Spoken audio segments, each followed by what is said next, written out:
I'd like to welcome you all this evening on behalf of Howarth and our sponsors. It's great to see so many people here today, lots of new faces in the crowd. My name is Jonathan Thornton, I'm Managing Director of PC Consultants, and we're proud to be one of the sponsors for tonight. But before we get started, just wanted to cover a few quick bits of housekeeping. Firstly, there are no fire drills planned for this evening. So if you do hear the alarms go off, please ask you to calmly make your way through the nearest emergency exit, two to the left of me or two to the right of me. Also, if you've got a mobile phone on you, can I ask you to either switch it off or pop it into silent so as not to be disturbing me. Thank you. So as mentioned, I am from PC Consultants. We are an island-based IT company, and we provide business-to-business IT, sales, service and support to customers of all different sizes across the island. Now, we've been going nearly 25 years now, but it was about 5 years ago that I first met Howarth at an event like this. And as I sat in the audience listening to the presentation, a lot of what I heard really resonated with us as a business and where we were. So basically, we started to work closely together thereafter to continue to grow and expand our company, PC Consultants. So yeah, I personally took a lot away from that initial presentation. I'm hoping you also will find it just as useful. So without further ado, I shall hand over to Howarth.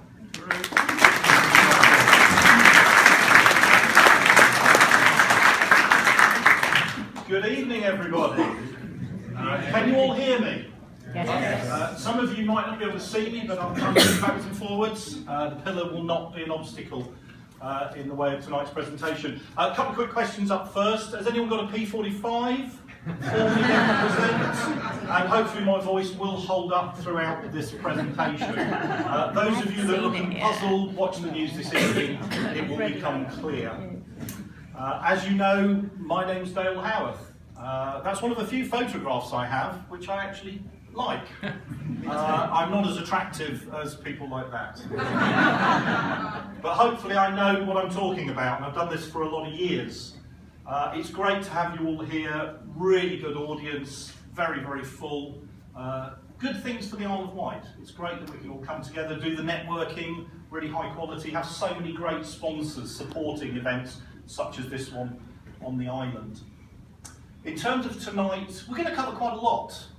It's 5 past, just gone 5 past 6 now. We'll finish about 7:20, so we've got an hour and 15 minutes or so of speaking. There's 1 or 2 people I'm going to ask to contribute as we go through. Some of them are aware of it, some probably aren't. So part of it's embarrassing a few people. And we're going to cover 10 lessons, 10 practical lessons for better business. And I want it to be entertaining, so I want you to enjoy it. I want you to go away with some new ideas. I want you to go away having been reminded of maybe a few things you'd forgotten in the hustle and bustle, the hurly-burly of everyday business life. So I hope you go away with quite a bit from this. And there's a few gifts as we go through. I'm going to lavish gifts on you. You've already had the tea, coffee and biscuits. You've already had amazing networking. Now you've got me and even more gifts and a few insights into my life, my work, my business and that of a few others. The event actually is here to support the Wight Foundation, a brilliant organisation established here on the island by Jeff Underwood. And we're fortunate tonight, I just want to introduce you to someone that I've worked with for a lot of years, probably more than they would care to mention. And Sue Lucas is here. Sue is one of the trustees for Wight. She's also managing partner of Moore Stevens South, which has a number of offices, one being here in Newport, of course. And I just want to ask Sue to get up, just say a few words about Wight and how people can get more involved. Sue. Thank you, Dale. Hi, everyone. I've got a different hat on today with Wight. I was asked by Jeff Underwood to join his trustee board on Wight, and he told me what his vision was for Wight. And so I'm going to share that with you a little bit too, because I've had an absolute blast. I've given away so many cheques, met so many fantastic people on the Isle of Wight, and it gives me real pleasure to be involved in such a lovely thing just for the Isle of Wight. So Wight Aid was formed back in April 2015. We spent a lot of time putting together the theory of Wight Aid, and we said basically we want to get to as many small charities here on the Isle of Wight, not registered charities but supported groups and anyone in the third sector, and get to them the money they really need. With austerity since 2008, a lot of these really small charities just need £250, £2,000, a new laptop, all sorts of things just to keep going, and it's full of great volunteers. So Jeff came up with the idea of asking big corporates and medium-sized corporates to put their money in a pot, and we were promised to give it all out, every single penny. 10 times a year we meet, and we give it away. And all we ask the applicants to do is apply with an evaluation form that fulfills the criteria of helping and supporting communities and charities on the Isle of Wight. It sounds really simple, and there is a lot of work behind the scenes, and that is all given voluntarily by everybody, by the in-flight peripheral team of admin team. There's 5 volunteers in there, all of the trustees with different remits. And all we need to do is get business behind us and to understand what we're trying to achieve. And there are a few simple things that we do differently. We're not competing with any other charity, we're just saying we're just doing it differently. The big corporates want us to take the admin away from them, and we do that, and we do it free of charge. Take the money in and it goes out really quickly. We have no endowment fund. We try and keep as little money as possible in the bank. It's completely different to a lot of other very well established charities. We have low overheads because we give our time free and we give our expertise free. We try and get maximum reach, so we can write as many small cheques as we possibly can. We spend a lot of time going out. On Monday, myself and Rob de Bank, who is also a co-trustee, presented a cheque to Cal Sailability. And it was a beautiful sunny day, and I had to go down onto the pontoon, and I put on my life jacket, and I handed out this cheque, and it was just a beautiful thing to do. And all these vulnerable people every Monday, from about May to November, go out on a boat and go sailing. And it's the one thing they look forward to. And I just thought, wow, aren't I just lucky to be giving this cheque out? It's not actually my money, it's the corporate's money that we've gathered together and we've handed out. It gives you a really good CSR feeling. And the companies that contribute to us also get full recognition.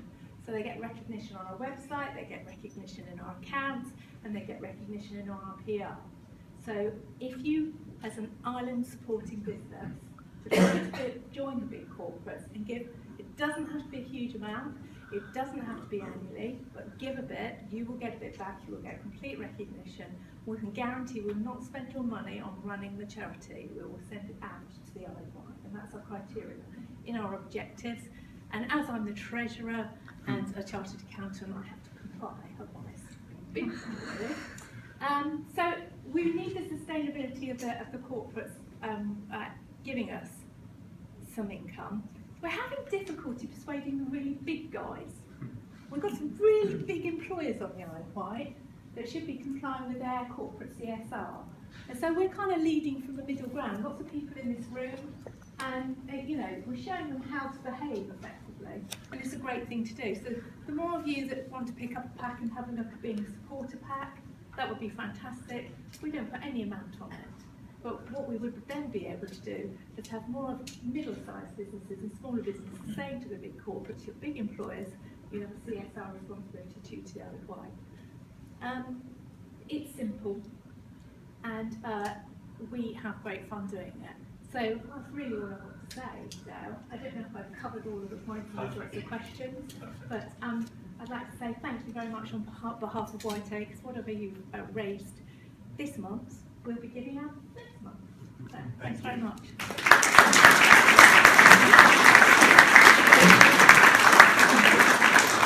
Thank you, Sue.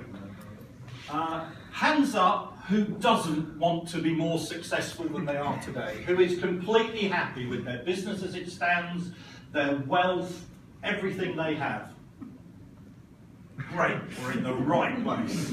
We're in the right place. Guests of Lakeside haven't wandered in thinking it's Alcoholics Anonymous or something.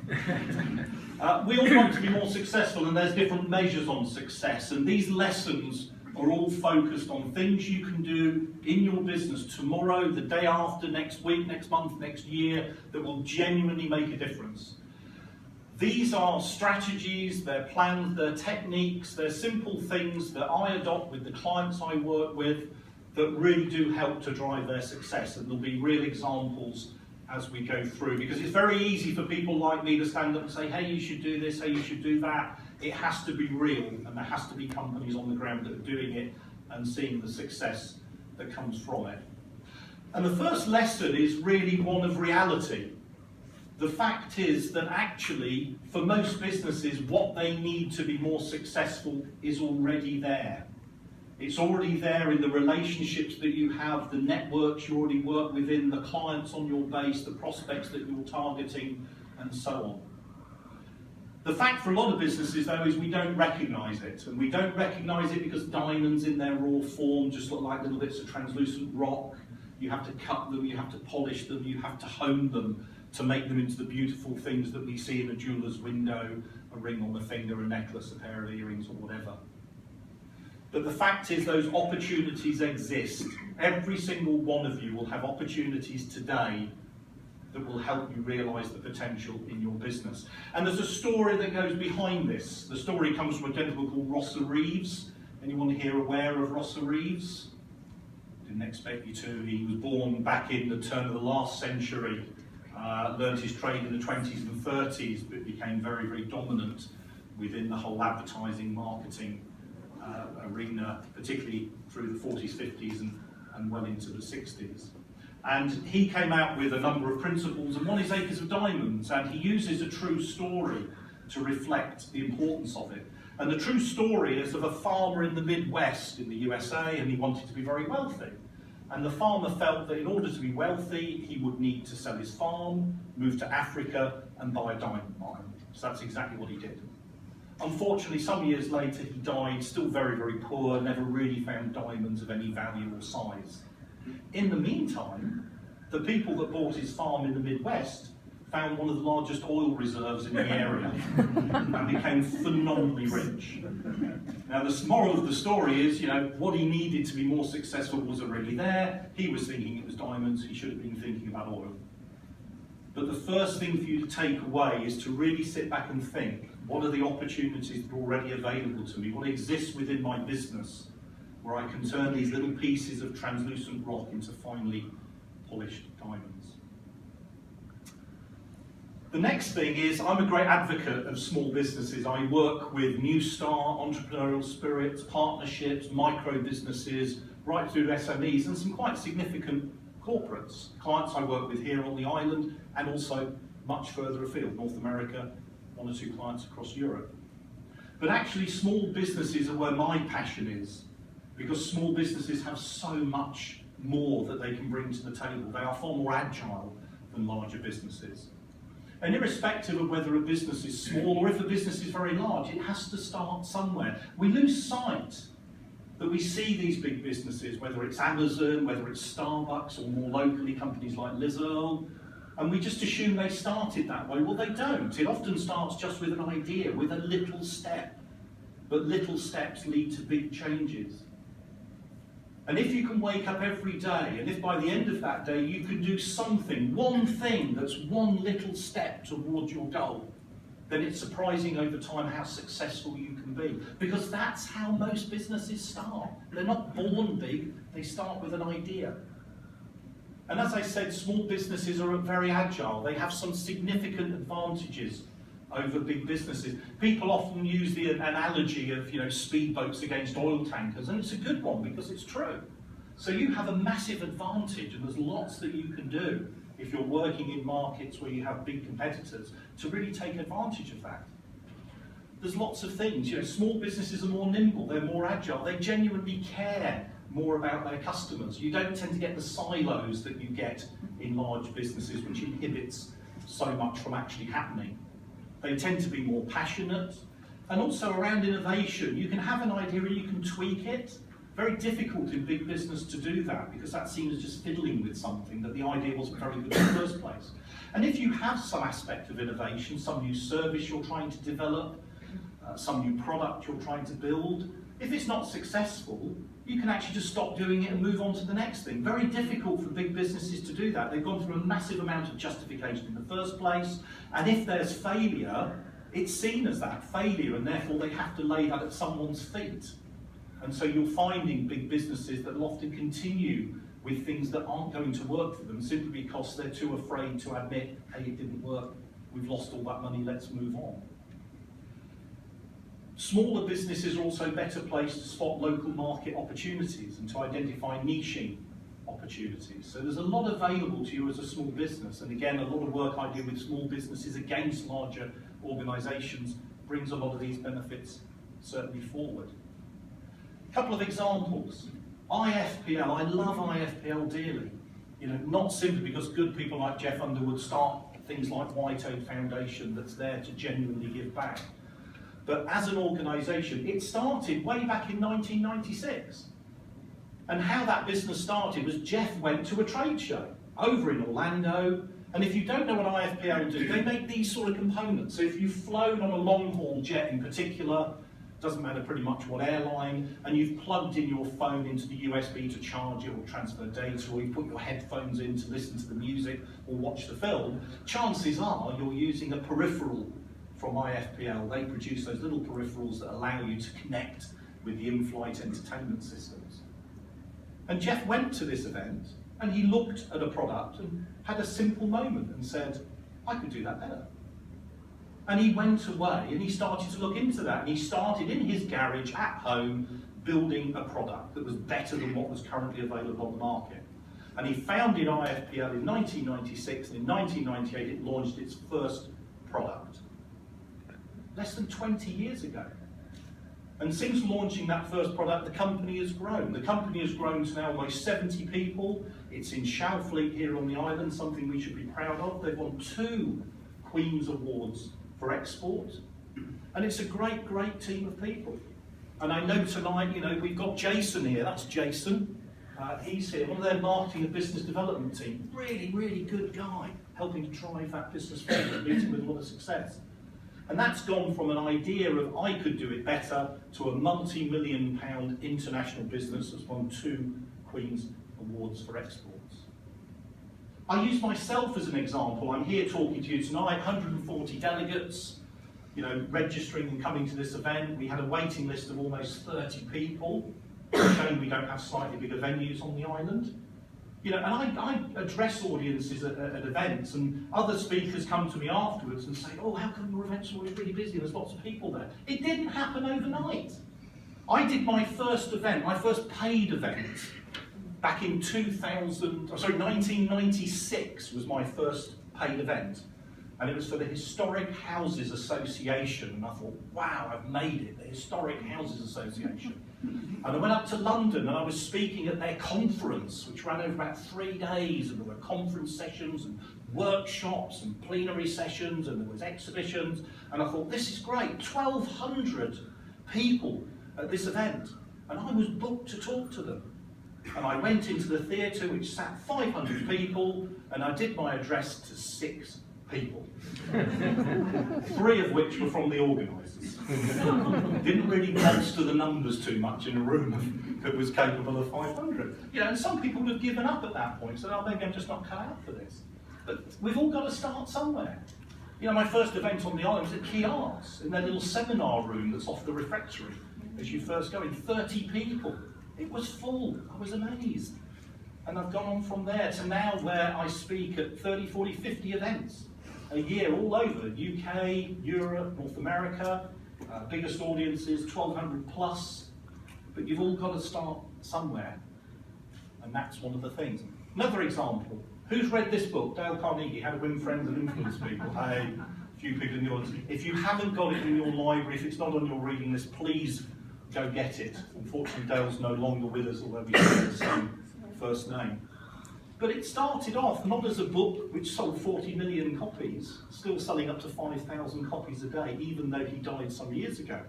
It started with a short talk. He just thought he had something that was of interest to maybe some business audiences. And like me, he started with a simple talk. And the talk developed and became popular into a 1.5-hour lecture. And then he thought, oh, I need a workbook or something to go along with this, to kind of help people along, give them something to take away. And then from that, the book was born and became phenomenally successful.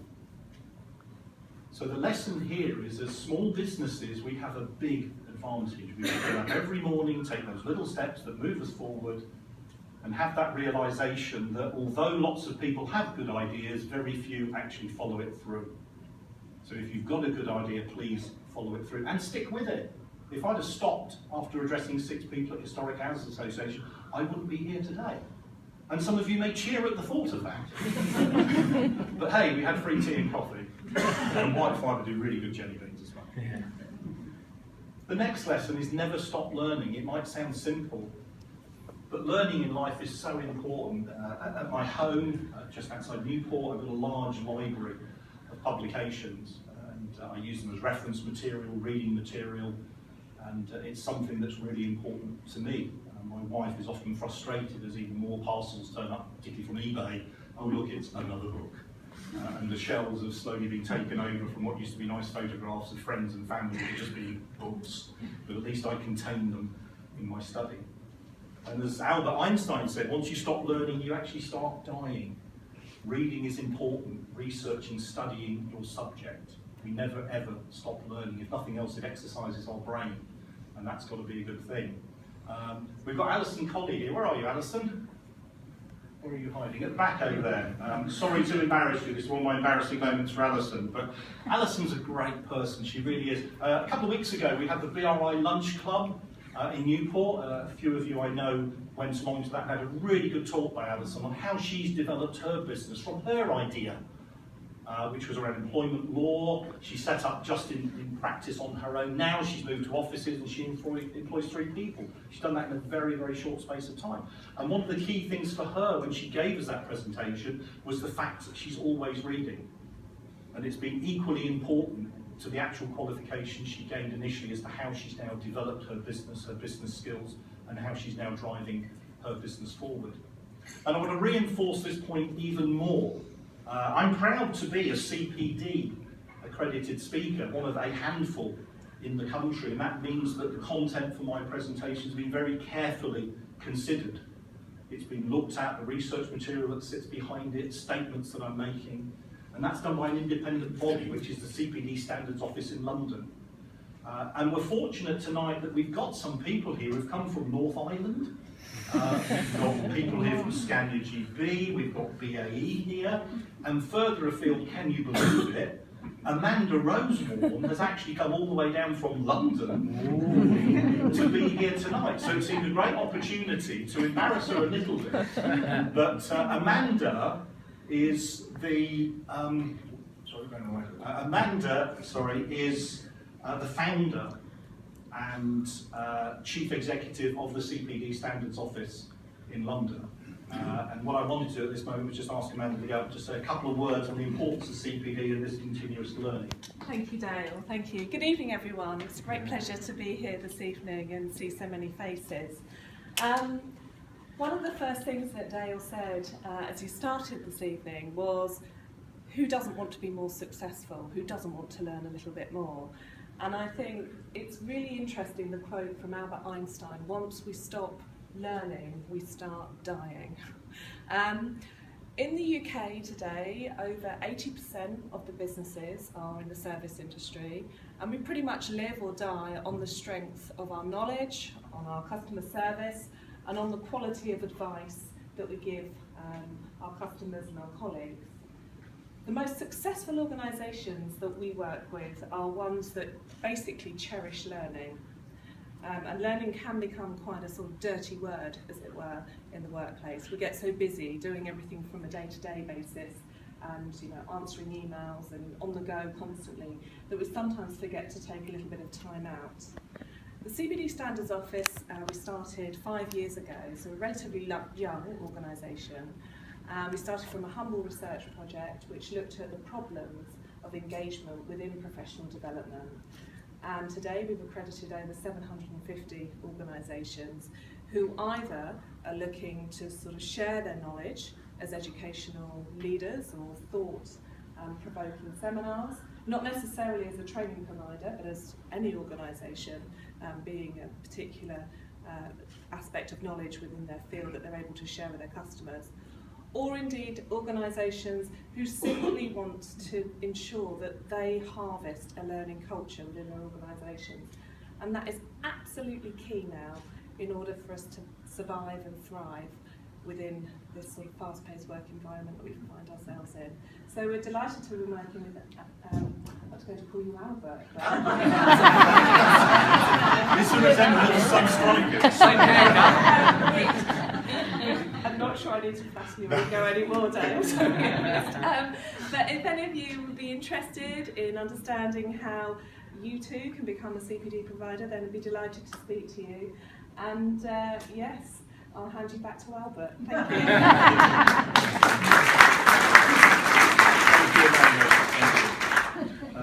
As Amanda said so well, learning is really important, and I'm sure most of you know that. As you had a quick glimpse, Mad Men. Who's watched Mad Men? Oh, a handful. A handful. Mad Men is about the guys on Madison Avenue, the whole marketing, publicity, PR industry that is out there looking at the sort of 50s and certainly well through the 60s.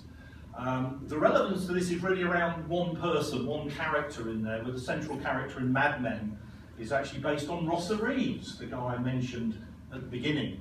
And that's actually what Rossa Reeves looks like. They're two books from my own collection. This one's in Dutch, which actually has the man who brought us USP, if you were wondering. And the second one is his original book, Reality Advertising, that came out in 1961.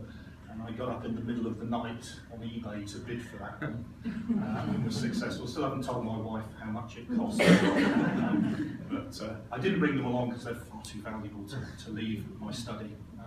But that's Rossa Reeves, and he brought us this whole principle of USP. Who knows what USP stands for? Oh, Simone. Very good. Now Simone gets a prize. Oh. Simone gets a Pilot G1 pen. And you'll understand the real importance of that just a little bit later on. So take that pride. Yes, stands for unique selling points and the unique selling proposition. What Rossa Reeves said was that every business has something that's unique. It can look at what it's doing and it can come up with a very unique proposition that differentiates from others. If you don't, you're just a commodity provider. And if you're just a commodity provider, then the only differentiation you really give the client is around price. And we all know that when we go down that slippery slope, it's usually down to who's got the deepest pockets and who can stick in it the longest.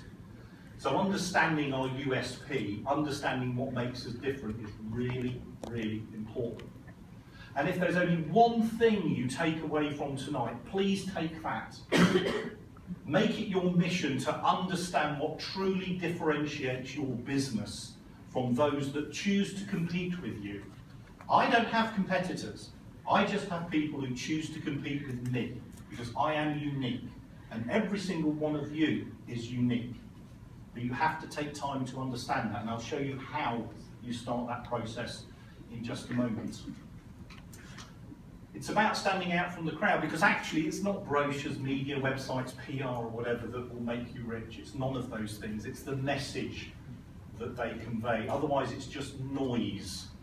And too many companies put too much noise out. With a bad message, all you do by promoting it is just make the noise even louder, the bad message even louder. I've been with people who've explained what they do, and I'm none the wiser at the end of it. I've been to networking events where people stood up. There was one not too long ago where someone got up and spent 2 minutes telling you all about what they did, and everyone in the room was completely lost at that point. Now, if they've got that opportunity and they can't deliver it, what chance do their customers stand? Maybe it's an elevator pitch they need to focus a little bit more on. All we're trying to do as marketeers, whether it's me, whether it's Jason at IFPL, whether it's Chris Court Associates or whoever, is that we're trying to get the right message to the right people through the right channels at the right time. A message that differentiates us from others, to understand who we need to target that message to, which will then identify the mediums or the channels we need to use, and then there may be some timing around that, seasonality, and so on. And that's fundamentally what we're trying to do. It doesn't sound difficult, does it? But it has to start with the right message. If we don't get the message right, the rest of it will just fail. It's just noise, and it's often expensive noise. I can only be interested in you if what you do is of interest and benefit to me. So when we look at our message, it's not what we think, it's actually what our customers think, which may be somewhat different. And within that, it's not just about the features, it's about what the benefit of those features is. What's the result that I'll see? So there's little point me saying, I've been in business for over 30 years, because you may say, so what? But if you're a business that has real longevity, that's here for the long haul, actually that's really relevant, because you can say, well, I've been around for 30 years, it means I'm going to be around for another 30 years. You've got to understand what the value is. So it's not just about the feature, it's about understanding the benefit and what the result is that the customer may see from that. And what we're looking at are things called hooks. It used to be easier in Ross Reeves' day because people bought products for very simple reasons. So he did massive campaigns for people like M&M's, Colgate. He got Eisenhower elected president. And it was always really simple things. So Colgate, it made your teeth whiter. Washing powders made your clothes cleaner. Now it's different. People look for lots of different things in products and services. It's rare that there's just one thing that will work for everybody because our needs are different. So we have to understand what all these differences are. And we're like fishermen, so we're casting out into the marketplace. So some people will buy from you because you've got great customer service. Some people will buy from you because it's an award-winning product. Some people will buy from you because you've been in business for 25 or 30 years and they like the idea of longevity. Some people will buy from you because you're a local company. Lots and lots of different reasons. And actually, my leap into advanced mathematics says that your chances of hooking is directly proportional to the number of hooks. So we need to establish what they are. And in some cases, bait the hook to suit the fish. Different markets, different message, different types of customers, different message. What resonates with a micro business may be different for an SME, might be different for a corporate. What resonates on the island may differ when we go over to the mainland, and so on. So we have to adjust our message. So the first thing you've got to say to yourself is actually, do I use words that suit me? Because, hey, it's my business, so I know better than everybody else. Or actually, do I use the words that suit my customers? And I will say for a lot of businesses, it's the first, not necessarily the latter. David Ogilvy, another great marketeer of the Ross Reeves time, came up with a great statement. What you say in advertising is far more important than how you say it. It's all about worrying about the channels too much rather than actually the message itself. So how do we stand out from the crowd? What are the things that we need to do to start to move forward in that really positive direction so we can build a really, really good USP? First thing, we've got to take the blinkers off. We may all think that we know our businesses really well, and there's a lot about your business that you will know very well, but actually it's not what you think, it's what the customer thinks. And certainly the businesses I've worked with that take time to understand their customers, their needs, their wants, what motivates them to buy, tend to be more successful. So the first thing is take the blinkers off. And once we've taken the blinkers off, we need to consider what our understanding is. Tuck yourself away with a pen and a piece of paper and write down why you think people do business with you and your business. What is it about your product? What is it about your service? What is it about your company that people like and draws them to you? And do that a few times. So what I mean is write down your initial ideas, then go away, do something else. Come back a day later, a few hours later, and look at it again. You'll add a little bit more to it.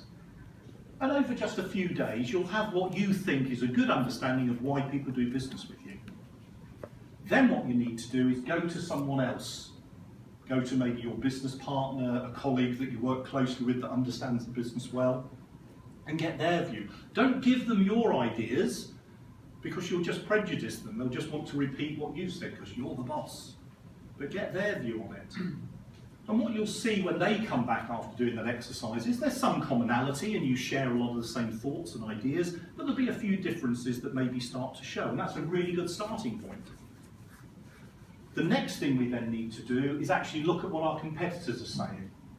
And putting in a competitive context is really, really important, because actually how good we need to be is only in relation to the competition. If the competition is mediocre, we can just be good. If the competition's good, then we've got to be great. So we've got to look at it in a competitive context. Now that's so much easier today because of the internet. We can pull off their literature, wherever they say we are, we do, I am, that's all what I call features that they're highlighting. So start to lift those off and see what the competition's saying, see what it is that they believe they do that's better or different from other people. Some of it you'll share, some of it you might say, actually that's quite a good point they've got there, I haven't really thought about it that way, maybe we should. And you'll start to get a better understanding. And you can gather competitor information very easily. You can mystery shop, you can go to exhibitions, events, pick up literature, you can certainly download it online. If it's a large company with investors, there's often an investor site, pull a lot of information off that. But we can start to understand what our competitors say. The next thing then is ask our clients, because they're the ones that really matter. And what they'll do is they'll reinforce some of what you believe, those core values. They'll question some of the things that maybe you've put down as not being too relevant. Maybe your view is in the past, and people have moved on, the industry's moved on, but you haven't changed in your beliefs. And they'll give you some new, really good things that you maybe hadn't realised before. Very, very quick example, a convenience store on the island that was struggling. They were on a really good main road, lots of traffic going past, couldn't work out why they weren't getting a lot of footfall. I went in to talk to them, and within 10 or 15 minutes it was really clear what the issue was. And the fact was, they were focusing on promotions, thinking that it was all about price points. The issue they faced is they were on the main road and people couldn't park, and therefore people felt they had to park miles away and walk back. That's why they weren't getting trade. But they had a very large car park at the back of the building. So the only thing we did was to stick a big sign out in front saying large car park, turn here, and suddenly their business went up. If you talk to customers, you'll find out the things that they feel, the things that we've got to change. And then if you're brave enough, ask lost clients, people that you lost business from. There's a reason why they didn't come to you, and it's not always price. That's the thing everybody says is price. It is not price. Price is only 9% of the reason why people don't do business with you. But talk to lost clients, and they'll tell you maybe the issues that they faced, when your service wasn't as strong as it should have been, or they felt it should be, or maybe aspects of your service that you didn't highlight. Often when you do this, you'll say, but we could do that for you. Well, that's fine, but if it wasn't part of the message, how am I going to know? So then you need to revisit the message and add it in. And once you've done that, you'll have a very clear understanding of what really makes your business different, what it is that people like and why they buy from you. And then you can develop that into your message, your USP, your unique selling proposition. And then when you choose your channels, your media, the county press, style of Wight, social media, your online web presence or whatever, you can be assured that you've got the right message going out there. This next lesson is all about names. Hands up who hasn't got a name. We've all got one. What's in a name? Names are really powerful. They define you. It's your brand. There's a few people here that have been to some of my workshops, and one of the things I do in workshops, which scares the hell out of people at the beginning, is I pass around an artist's canvas and get them to all write their name down. And I see people looking at, oh, maybe if I write my first name or my last name, maybe I'm going to analyse their handwriting. And it's nothing to do with that. It's simply getting them to understand that your name is your brand. But once you put your name on something, then people start to buy from you. They don't just buy the product or service you represent. So names are very, very powerful. They're a silver bullet to win business. It's the thing that people will remember long after they've met you. You know, words have meaning, but names have power. And if used correctly, they give you a really good emotional advantage, because although we live in this internet and connected world, people still deal with people. That's why, for example, Wightfibre have invested so much in customer services. Because if you phone a BT or a Virgin or a TalkTalk, and we could list them off, you will get the phone system that says, press 1 for this, press 2 for that. Then you'll be held in a queue, you'll have a bit of music, it'll tell you how busy all their operators are dealing with other customers, and then eventually you may get through to someone that has no knowledge of your geography and very little knowledge about the problem that you're facing. And we've all suffered it. We've all sat in those queues for far too long. If you phone Wightfibre, you get through to someone straight away. You get through to a human being. You get through to someone in Cowes that knows the Isle of Wight. So when you say, I'm just off Middle Road, they know what Middle Road is. It's really simple, but highly effective. Highly effective. Because people deal with people. Using someone's name correctly, did you know this? In an email, or in a letter if you're still using direct mail, which is very powerful, can increase the read rate by about 14%. And that's not just the greeting, because what happens is subliminally you read a lot quicker than your conscious mind does. So if you place familiar content, which is typically someone's name, it can be the company that they work for, in the middle body of it, particularly on email before you get down through the fold, then what will happen is subconsciously they've already read that and said, oh, there's something familiar partway down this, and their conscious mind will read to that point. They don't realise why they're doing that.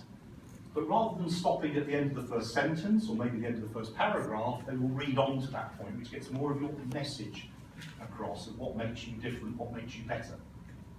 And it can improve the read rate by 14%. And all we're talking about is using a name. And the nice thing is, we will go on, which is brilliant. I did a project a few years ago with a company that used a lot of direct mail. I've won 2 DMA awards. Don't have to clap now, hold that off to the end. 2 DMA awards, both DMA's the Direct Marketing Association, in conjunction with the Royal Mail, I will add, and they were both for best business-to-business mailing, 10,000 units and under.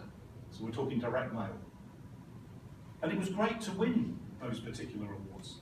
But one of the things with that was looking at things like letter structures and how that went out. These are powerful things and they can work well. And one client that I worked with had a big problem. They spent thousands and thousands of pounds on a direct mail piece which had completely failed. No response at all. And they couldn't work out why, because they had a beautiful brochure.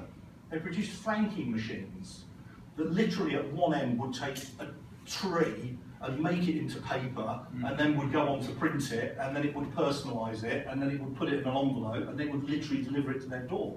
And this brochure, as you opened it up, unveiled the next section of the franking machine. It was about this long when it was all unfolded, and it was beautifully cut around the form of the machine. And they had a special envelope made by Robert Hall Envelope Division, which perfectly fitted.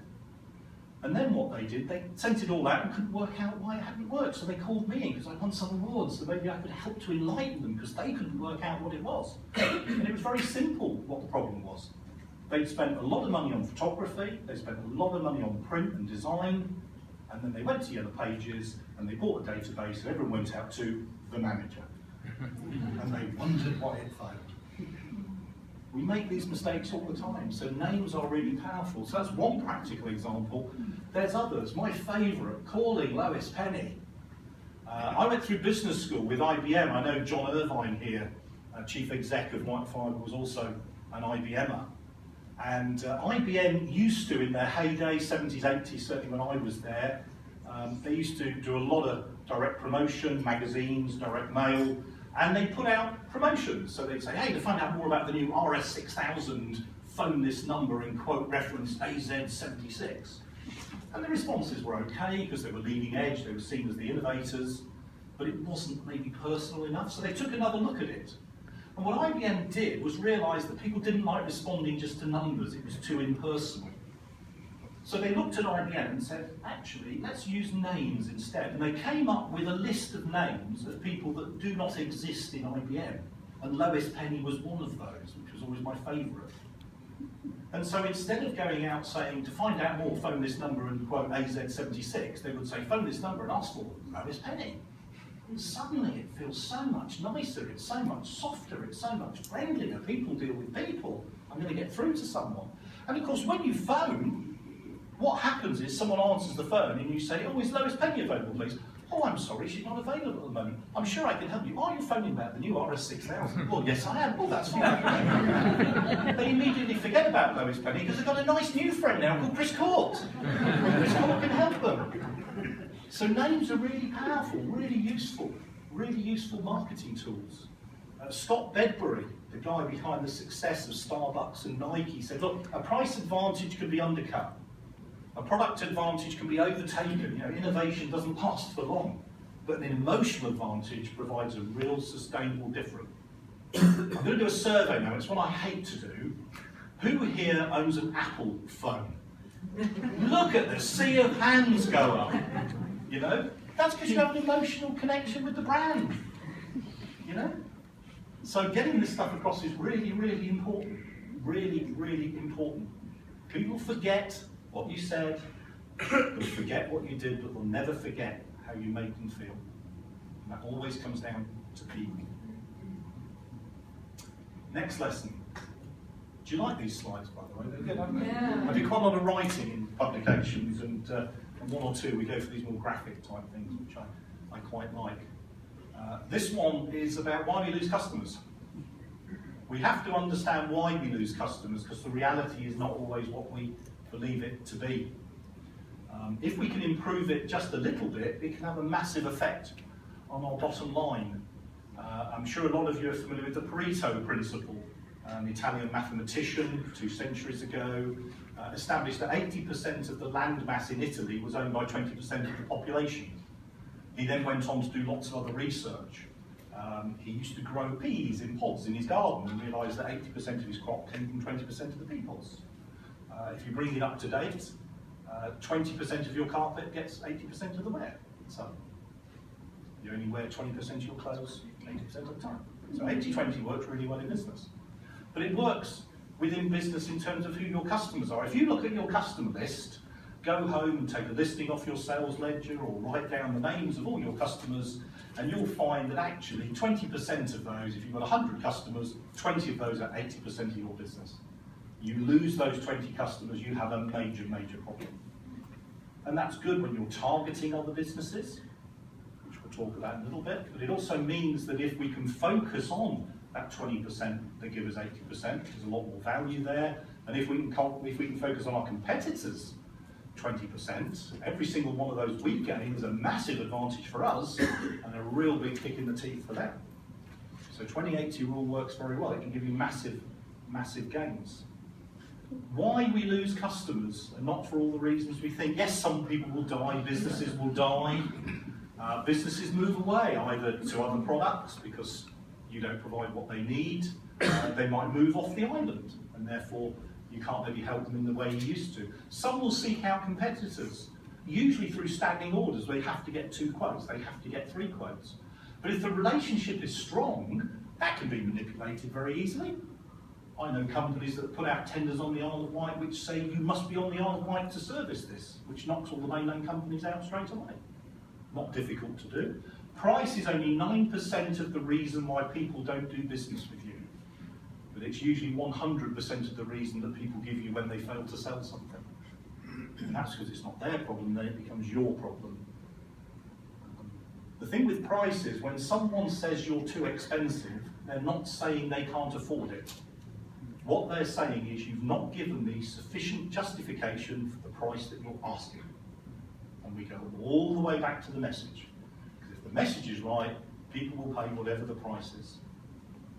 Now, I won't do a survey now because you're a very affluent, attractive audience, and I'm sure you're all wearing Rolex watches. But people don't buy Rolex because of it keeping the time. If you want to keep the time, there's lots of other watches you can buy that will do it a lot better and a lot less expensively. But you buy Rolex because of what it says about you, the emotional connection you have and other people have with the brand. I did a seminar going back a few years now, and I used that example, and afterwards a gentleman came up and said, I've got to tell you this story about Rolex. He said, I was at a conference, he said, I was sat at the bar, and I got talking to the guy next to me, and I said, well, what do you do for a living? He said, I'm the chairman of Rolex UK. And he said, so I turned to him and said, oh, you make watches? And he just looked back and said, oh, I thought we made luxury items. Rolex don't see it as watches, it's a luxury item. You know, we know it as a watch, they just know it as a luxury item. But price is not what people make it out to be. If they say you're too expensive, it simply means that you've not given them good enough reasons to buy from you. Disputes do you more damage. And disputes don't have to be really big things. Disputes can be very, very simple things. A bad cup of tea on white link or red funnel can be a dispute. Someone not answering the phone in sufficient time can end up in a dispute. But keeping in touch with our customers, we can intercept those, we can learn from them, and hopefully get better. But despite all I've said, the one factor that's far more important than all of those is that. The reason why we lose customers is through indifference and lack of contact. We don't differentiate ourselves sufficiently against others, and we only ever contact them when we want to sell them something. And yet there are a lot of companies out there who work very hard to keep good communication, keep in touch with their customers, and clearly differentiate themselves from others. Mind share. The Pilot G1 pen that Simone now owns so proudly is an example for me of mind share. When I was going through my MBA, I was up at Cranfield, Malcolm MacDonald, which was one of the lecturers, we had coffee, and he gave me the Pilot G1. I'm talking over 30 years ago now. And he said, this is the best pen you'll ever have. And it is the best pen I've ever had. The thing with the Pilot G1, they're inexpensive. It's not a cross pen, it's nothing too fancy, it's not a Mont Blanc. But it's phenomenally reliable. I have never had one fail. You can leave the cap off, and when you go back it still works. It only ever stops working when the ink runs out. I only ever carry one in my briefcase, because why would I ever want another one? Because the one I've got will never fail. So whenever I'm thinking about I need another pen, I'm always going to think of the Pilot G1. And that always used to be the focus of that slide, until recently.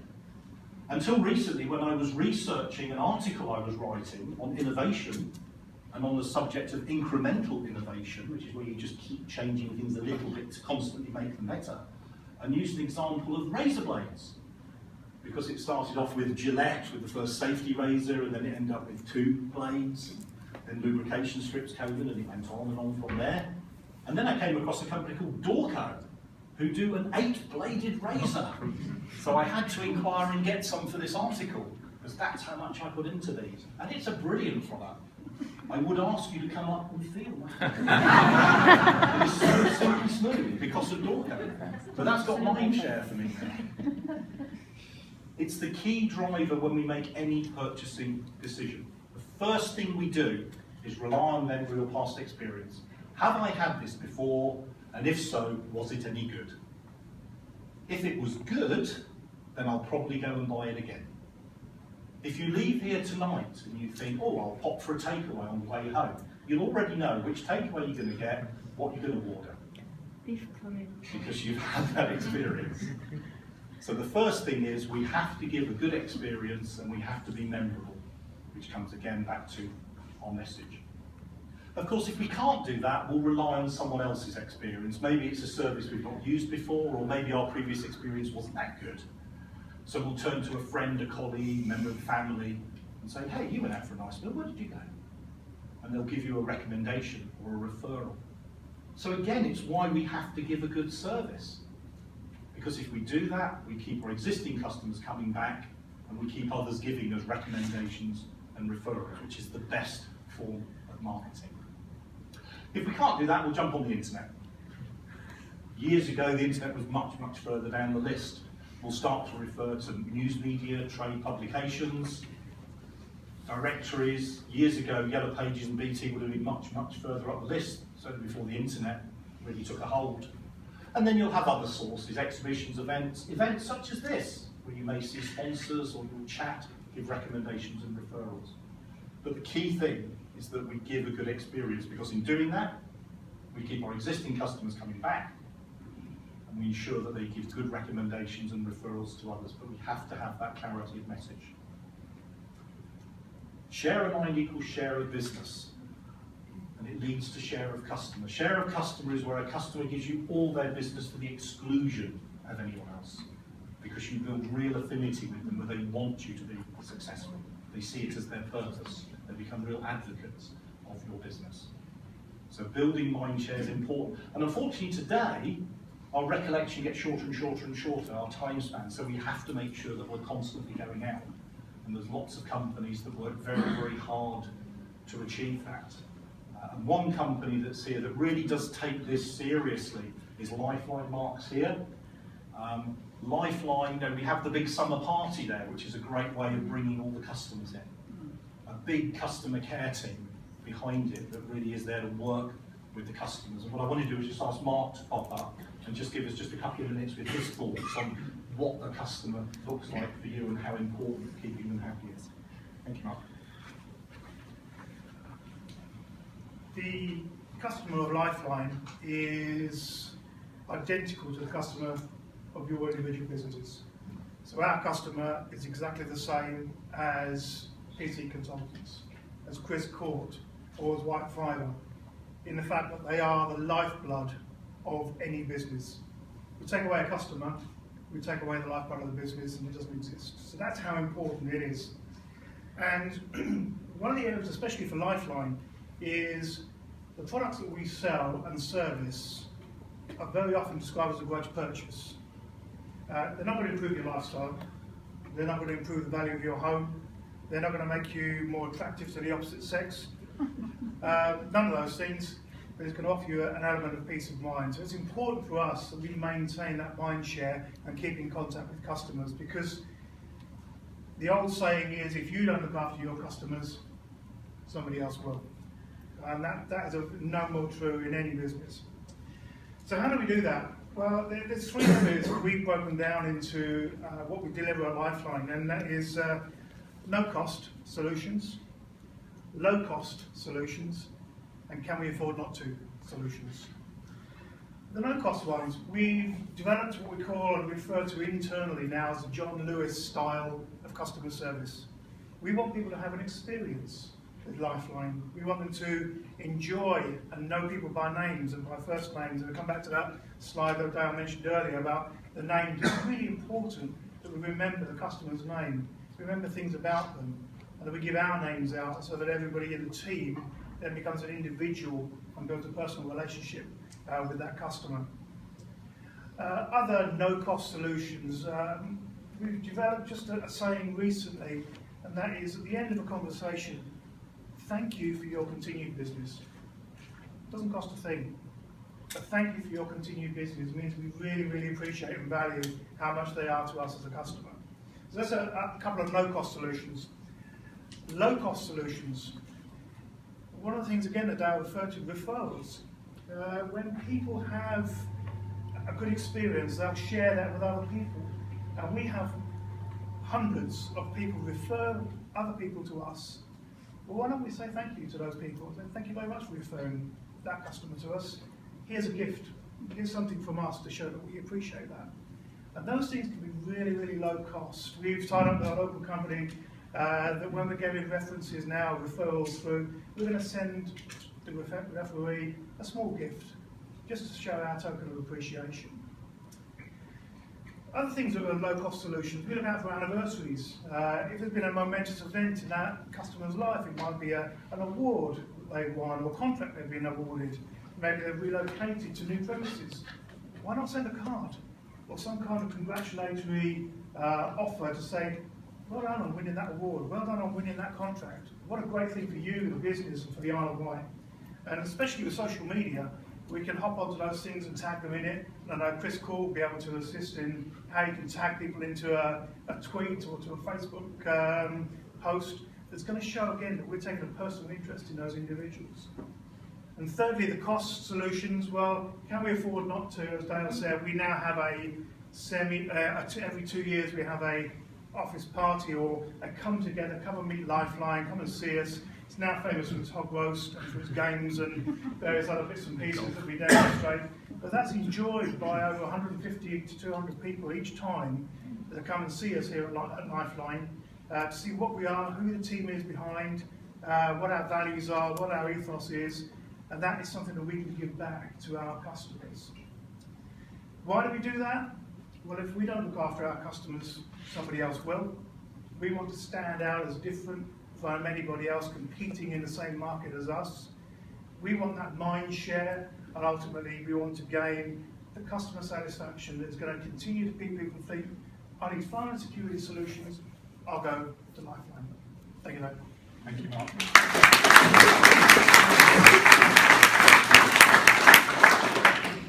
So as Mark so ably put across, we can't take customers for granted. We have to keep in touch with them, we have to develop mindshare, we have to continue to build those relationships. Unfortunately, there are some who do take customers for granted. It's only a sausage, I may say. You may think, what's he getting at? And you'll find out in a minute, because it is only a sausage. But we know businesses that don't really put the customers first. We've seen Volkswagen with the emissions scandal, and Volkswagen today would say that actually sales are better than they were before. And yes, maybe they are, but the reality is it has had massive implications for that business. The fines that they've paid, the rebates that they've had to give, the damage it's done to the brand, the turmoil it created internally. It will take them many, many years before they really overcome that. Ryanair, a company we all love to hate. It's the first time I've seen Michael O'Leary actually worried on camera. But Ryanair will do what they always do. They'll ride the storm and they'll come out of it and they'll offer ridiculously cheap flights and people will start to go back to them. But the damage is still there. They were never anyone's preferred airline, but maybe they're a little bit further down on the list now. So there are companies out there that take the customers for granted, but we know that putting the customer first is really important. One of the reasons why we're in business is not simply to make money, it's to provide a service. If we provide a service of sufficient quality and sufficient standard, people will come to you. Price becomes very secondary. And as I say, there are great companies like Wightfibre, PC Consultants, Lifeline and others that put a lot of store in high value, genuine customer care. When Wightfibre say, because we care, they mean it.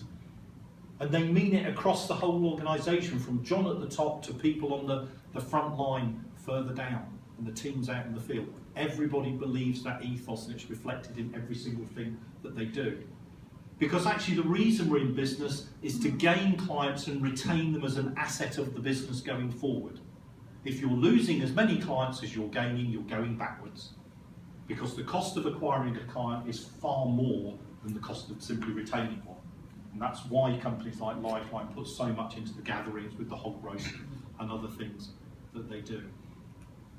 80% of customers believe they are not valued. That's not me saying that, that's the Henley Centre saying that. Now that gives us a really good advantage, because actually everyone in this room does care more about the customer than others. That's why you're here. You understand the importance of learning, that's why you're here. So this may not apply in the same measure to your business as it does others, but it shows that there's a clear opportunity among some of your competitors. At the end of the day, business goes where it's invited. If we don't make it easy for people to do business with us, how can we expect them to? And the example I'll come back to is, it's only a sausage. We used to have an ice rink on the Isle of Wight. Do you remember those days? Those halcyon days? My youngest daughter, Beth, who's a phenomenally good synchronised skater, she's currently in Australia, skating for the Australian team. I made the mistake many years ago of taking her to the ice rink for Skate with Santa. And the coach came over and said, oh, she's quite good. Which then started lessons, and it developed from there to where now it is her life, and she's in Australia fulfilling that.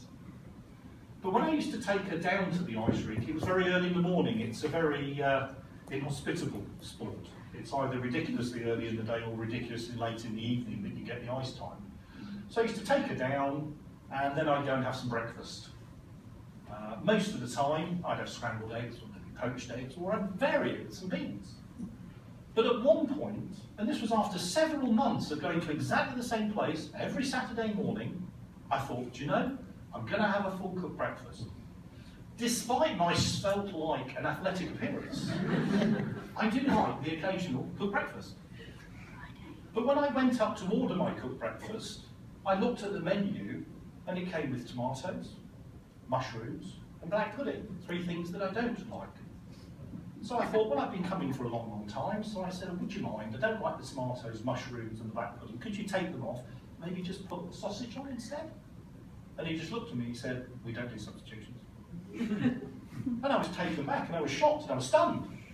So I still sat down and I had my breakfast, and it was nowhere near as tasty as I would like it to have been, and I left the tomato, mushrooms, and the rat pudding. And I never went again.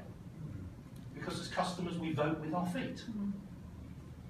But I was really pleased a few weeks later. I was having a meeting with a client in Waterlooville, and it was quite early, this meeting.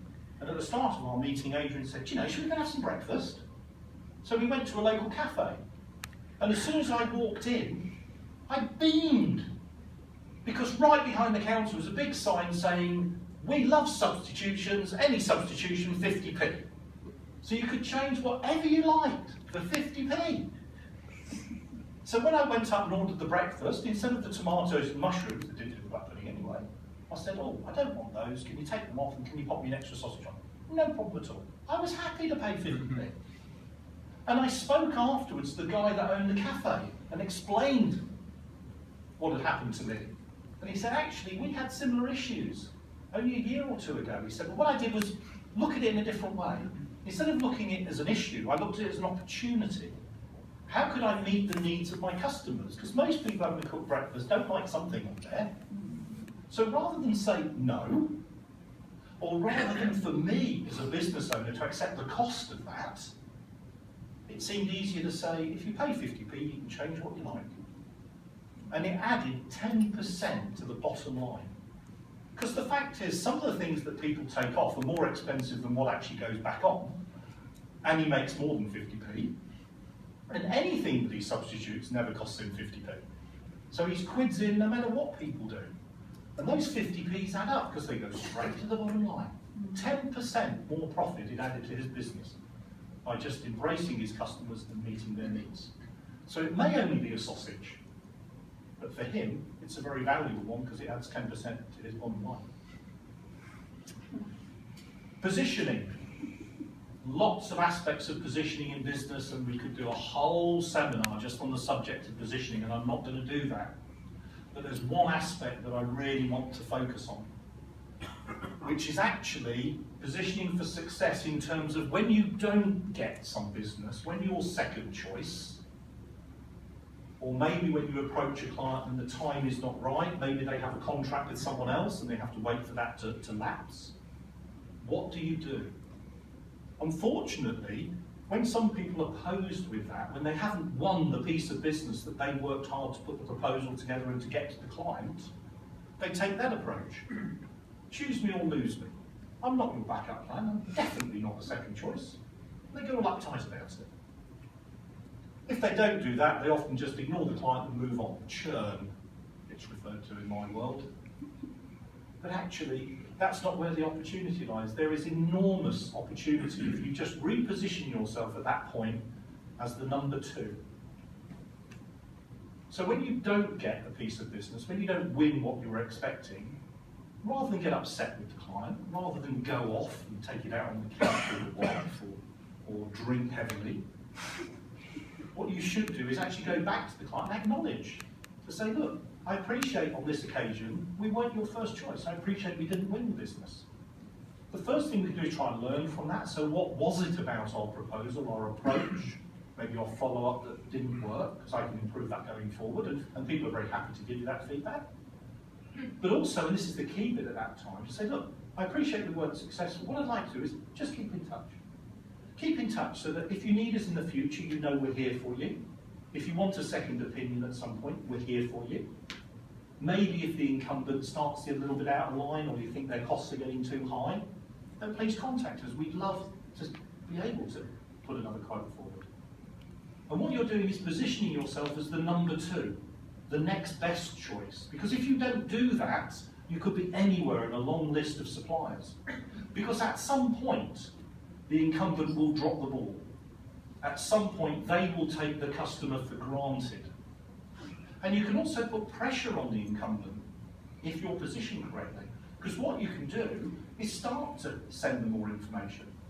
You can invite them to events such as the Hodes that Lifeline do. You can send them information as PC consultants do with Consult, the magazine, the newsletter from PC consultants, keeping them better informed. You can take the cuttings out of the magazines because you think it's relevant to that client and you can send it to them. And what will happen over time is the customer, the prospect, will look at you and say, actually, these guys genuinely want my business. They genuinely care. And at some point, the opportunity will come along where they can start to repay all of that effort that you've put in.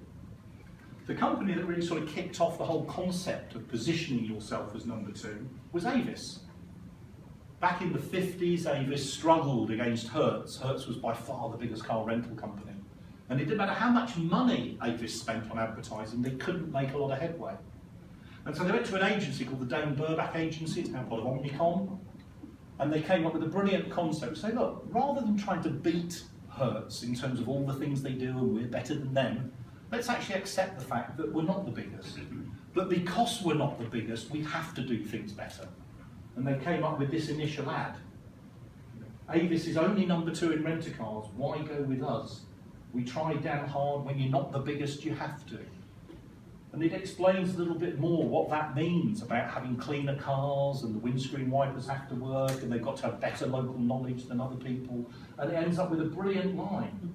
Because we can't afford you to take me for granted, go with us next time, the line at our counter is shorter. And it really transformed Avis, and they carried it on with other promotions. And the We Try Harder became very much, you know, their tagline, their statement. A lot of businesses change these with some frequency, but for Avis it stayed the same since 1952. Very, very powerful stuff. So if you're not successful, go back to the client, acknowledge that they made the right choice. I'm not saying you say, yes, well, they're much better than us anyway. But say, look, you've made the right choice, it's the right choice for your business, I fully accept that. But let's keep in touch, let's at least ensure that we're there when you need us. I've got a client on the mainland that when they lose business, they send gifts to the people they've lost business to. They'll send flowers or chocolates or cinema tickets is the latest thing that they're sending out. You imagine the recipient of that saying, oh, well, I didn't give you the business and you've given me some cinema tickets. They will remember the cinema tickets for years to come. And who do you think will go to next time they need something? The nice guys that gave them the cinema tickets. So it's all about keeping in touch. Can I just ask, would that apply also if it wasn't a case of a competitor getting business, but they genuinely, for all the right reasons, didn't need your service at the time? Yeah, absolutely right, because there's no need to say that they won't at some other point in the future. Or Or they'll recommend or refer you to someone else saying, well, we meant to use them, we didn't for this reason, but hey, I found them absolutely great in terms of service. The last lesson, lesson 10, there's a few little parts to this, and we're doing quite well in terms of time. There's always more toothpaste in the tube. There's lots of issues we face around marketing and business development. It doesn't always have to cost you money. Businesses have budgets, they spend that as wisely as they can. Only half of marketing works. The trouble is which half is something we hear a lot of. There's a lot of things we can do which really don't have much in the way of cost attached to them. Innovation is one of those. When we have something that we need to achieve that's not simply done by conventional advertising, where we have to think a little bit more outside the box. We have to think of new ways of doing things. It brings out the best in us. That's why I always say to people, keep a pad and a pen by the side of the bed, because you'll have some of your best thoughts, your eureka moments in the middle of the night when your mind is less cluttered. One of those, which is a personal one, was going back to 2006, I did all the opening of the new retail park down in Newport, which was Wight at the time, PC World, Pets at Home, Currys, £16 million development. And one of the issues we faced in the marketing and communications programs was how we got people to connect with the fact that you can come from the town in Newport through to those new retail outlets. You can walk through or very simply just drive the car, get people establishing you can do that. And I woke up in the middle of the night and had a thought, which was the town crier. I don't know why I had that thought, it just sort of came to me. So I contacted the town crier and said, look, if we had an opening of a new store, could you come along and read out a proclamation? And they said, well, I've never been asked to do that before, I'll have to check. And there's a few things that's interesting about town criers. They report to the Queen, that is their boss. You can't interfere with them, so if they stood in the middle of the dual carriageway reading a proclamation, the police can't ask them to move on, they've got to wait till they're finished. So they contacted whoever, maybe they phoned up Buckingham Palace and said, hey Liz, I've got this gig on the Isle of Wight. What do you think? But Shirley came back and said, yeah, actually I can do that, and I can't take payment for it, because we're not allowed to, but you can make a small donation to our charity, and you can cover my expenses, so we pay for a taxi to get her home and back to the stores each day over the opening weekend. And it was very, very effective. She went up into the town, she went into St James's Square, St Thomas's Square, and she read her proclamation and walked back through, and she did big openings, and it created massive PR buzz. You know, we had BBC South coming over to cover it. It was on BBC Radio, certainly covered on Isle of Wight stations, Isle of Wight Radio and others. Very, very successful. The cost was negligible. One of my favourite examples is this one. Back in 2008, when Barack Obama was being elected president, he visited a little town called Emmetsburg in Iowa, the Hawkeye state. Population 3,578. It comes from a brilliant book called Tainted Truth about the manipulation of fact in America. And they were doing an interview with him. And they wanted to try and use the interview to get a poll of their residents as to what they liked about the president's or potential president's policies and not. But they didn't have a lot of technology. Back in that time, 2008, the internet wasn't really very established in Emmetsburg. A lot of people didn't have mobile phones, so they couldn't just phone in. And they really struggled to work out how we could do it in sort of real time. And someone had a eureka moment. And what they did have was a state-of-the-art sewage treatment plant.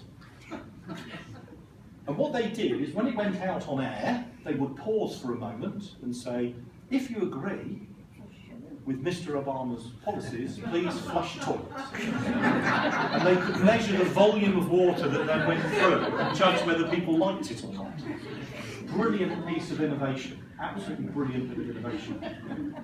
Next one is networking. You know, we've all been networking today. Networking is powerful. It is free. You all came here, you hopefully had a great tea, coffee, had some lovely biscuits, you got to meet some terrific people.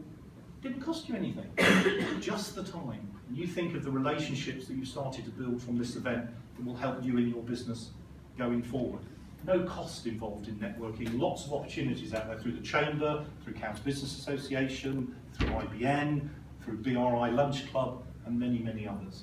Lots of networking opportunities. Another area is direct targeting. This is really powerful. If we go back to Pareto, the 80-20 rule, if you can just identify a small number of people that you can really resonate with in terms of your message, your service, the benefits you can deliver, then target those people directly. Don't worry about scattergunning it, to show them how much you can really do. And one company that does this really, really effectively, that I'm really proud to work with, is PC Consultants. And I just want to ask Jonathan just to say a couple of words on direct targeting and how they use it and the effect it has on their business. Yeah, so direct targeting is something we've used to great effect within our business, PC Consultants.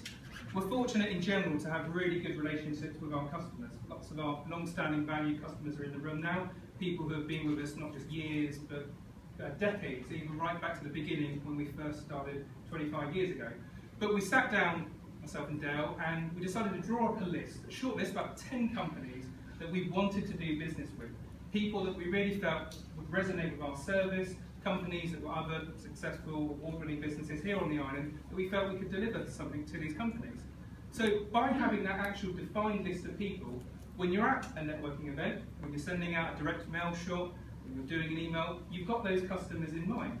So that, yeah, as Dale said earlier, when an opportunity came up, and you know, customers always have a choice. But for whatever reason, when their existing service providers weren't providing it, they thought, oh, who should we ask? And they came to us, PC Consultants. And yeah, it has been really, really successful for us. Of those 10 or so companies that we wanted to work with, pretty much all of them now are customers of PC Consultants.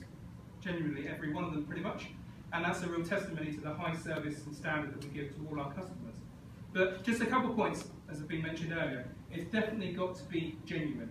You know, I work in the technology sector in IT, and there's lots that you can do nowadays with databases, with CRM systems, and have all sorts of information on your potential customers. You know, favourite colour, where you went to school, date of birth. And you know, if you're a large national organisation and you're sending out a mail shot to tens of thousands of people on their birthday with a special offer for 10% off your service, then yeah, that may work if you're that sort of organisation. But when it comes to direct targeting, when you talk about just a handful of people, it's much more genuine. It's about having a real understanding of that customer's business and a real belief that you can actually help them and your service will benefit their organisation. Finally, also about understanding the market in which you're working in. We live here, most of us on the Isle of Wight. It's a great place to live, to do business in. I've lived here my entire life. But understanding that the Isle of Wight is a unique place, it is a different place to do business. If you do a good job over here, lots of people know about it, you'll get lots of referrals off the back of it. You do a bad job, the word spreads so quickly that it will have a real negative impact on your business very quickly. So yeah, not taking customers for granted, recognising that people do have a choice as part of direct targeting has really worked for us as a company. Thank you, Jonathan. What I'd say is please go from here and just sit down and write down 5 or 10 businesses that you really want to do business with. When you're out networking, focus on them. If you see things in the media relevant to that business, that industry, take the cuttings, send it to them, a little handwritten note. Really, really powerful stuff, simple to do, very, very effective. And certainly a lot of work I do with clients is around direct targeting. Low cost, very, very powerful. Creating events. Events are great. They can be low cost, they can be no cost. Here we are at an event. Brilliant sponsors. Okay, it takes a lot of time to put an event like this together. It's very easy to put small workshops, to work with the Chamber on events, Cows Business Association, other groups, as I know some people in this room have already done. But often people don't realise the value of events.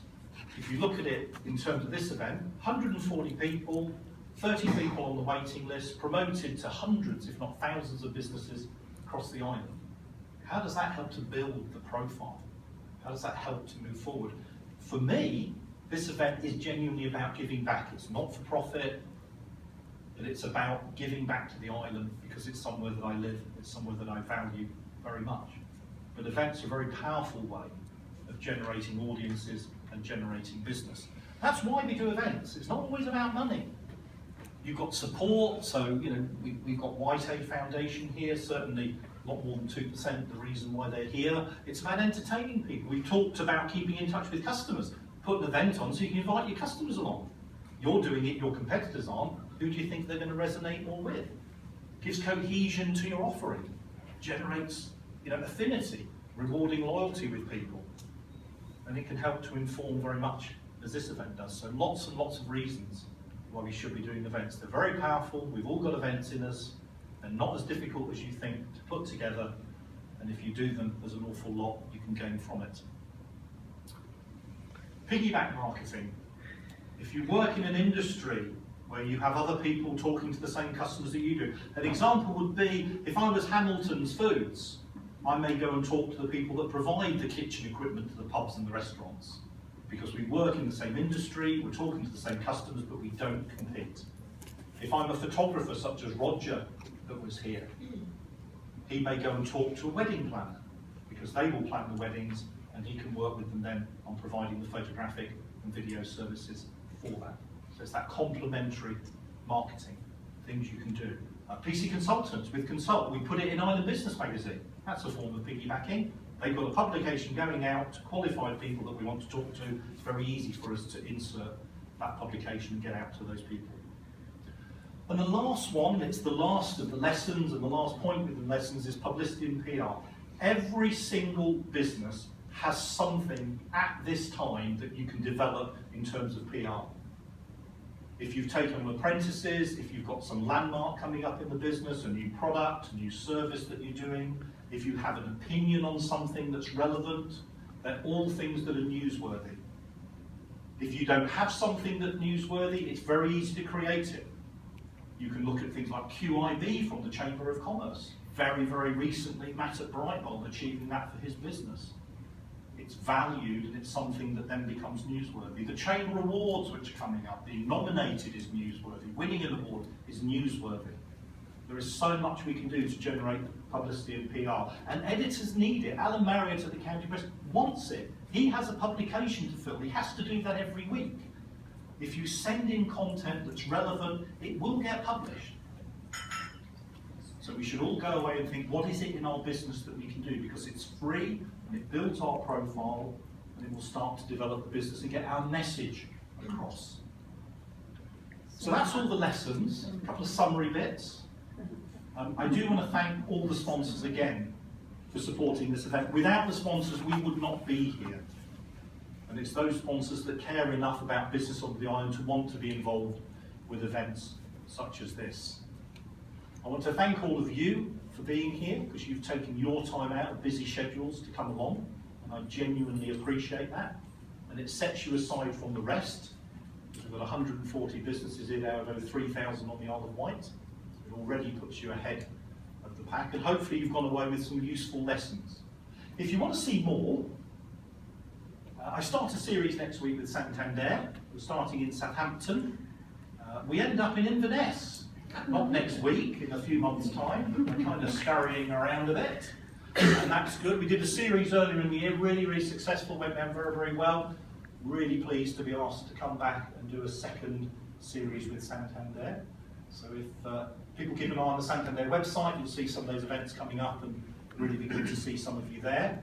If some of you like a little bit more travel, in just a couple of weeks' time, I'm in Bulgaria. So you can come and see me in Varna. There's me. There's me.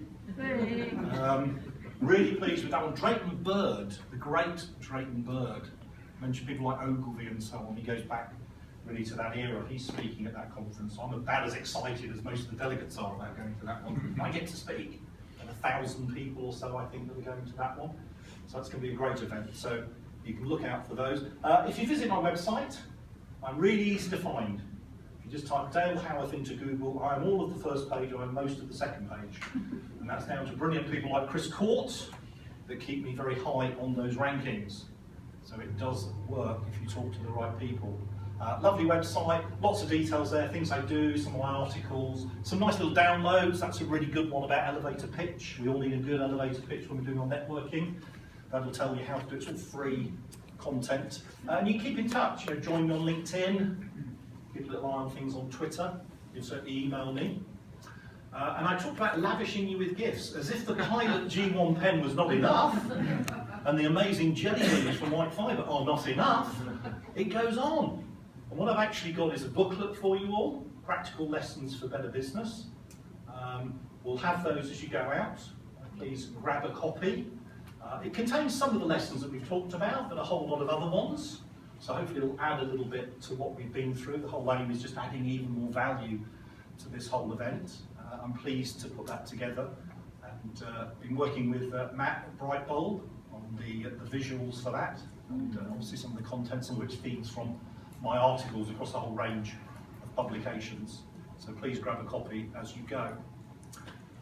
Again, I'll thank you. My apologies for overrunning by 10 minutes. Hopefully you found it worthwhile. And what I'd like to do is wish you all the best. Have a lovely evening, and please go away and drive your business success. Thank you.